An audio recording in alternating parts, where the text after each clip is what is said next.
Hey up Hi-Fi lovers, and today I've put together what might be just one of the best sounding systems I've heard for the money.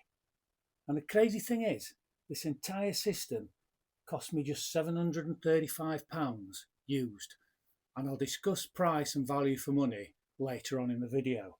But let's talk about the system first. So the source is the Denon DVD-2910, and don't let the fact that this is a DVD player fool you. It was a seriously engineered universal player.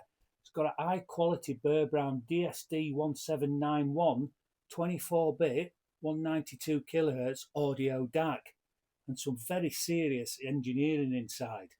And this cost me somewhere around £100. Can't remember the exact figure, but it was £100 or less. So then we got the audio Analogue Fortissimo, £250 for this, and it's a serious integrated amp, producing around 100 watts per channel into 8 ohms. And finally, the speakers. We got the fantastic Focal Vestia number ones. So these cost me £385 used. So that's 100 for the Denon, 250 for the Fortissimo, 385 for the Focals, 735 in total.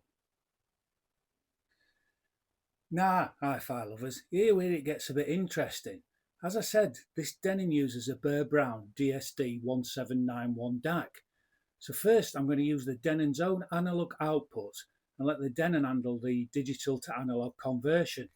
And to be honest, it sounds bloody fantastic. There's detail, weight, separation and a really convincing soundstage. But, and here's another surprise, the Fortissimo has its own Burr-Brown DAC. It's a PCM 1781, and this is a 24-bit 192 kHz capable DAC, although the Fortissimo's optical and coaxial inputs are limited to 108 kHz.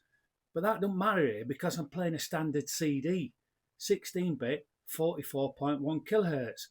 So now I'm taking the digital output from the Denon and letting the Fortissimo handle the conversion. And as I said, this is where it gets real interesting. To my ears, I slightly prefer the Fortissimo's DAC. It sounds a little cleaner, more spacious and refined, with perhaps a little more separation. Now, it ain't night and day, because that Denon's DAC is seriously good. But I just prefer what I'm hearing when the Fortissimo does the conversion. So Hi-Fi lovers, let's talk about the sound using the Fortissimo's DAC, and this is where it really surprised me.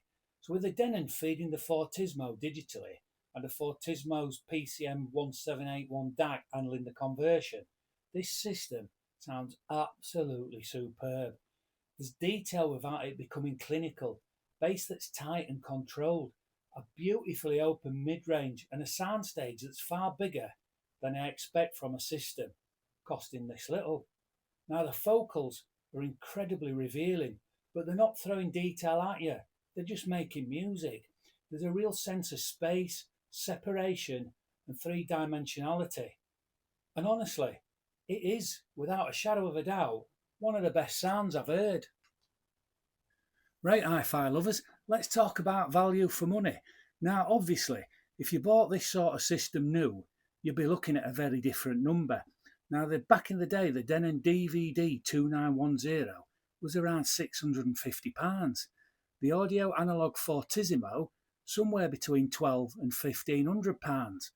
And the Focal Vestia number ones, from £600 to £700 new. So in original retail terms, you're looking at roughly £2,500 to £2,800 for this system. Now, if you'd adjust that for inflation, and what similar performance would cost today, you're realistically looking at somewhere in the region of £4,000 to £5,000 in today's money to get this kind of performance level. So that's the beauty of buying used. You can put together genuinely high quality hi-fi from equipment that was expensive and highly engineered when it was new, without paying anything like the original money. So here we go again, the entire system. Denon DVD 2910, £100. Audio Analogue Fortissimo, £250.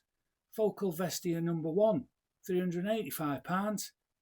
Total £735 all in, and honestly, it is one of the best sounds I've heard. And it's proof that you don't need to spend an absolute fortune to get seriously good hi-fi. Like and subscribe, drop me some comments, and I'll be back soon.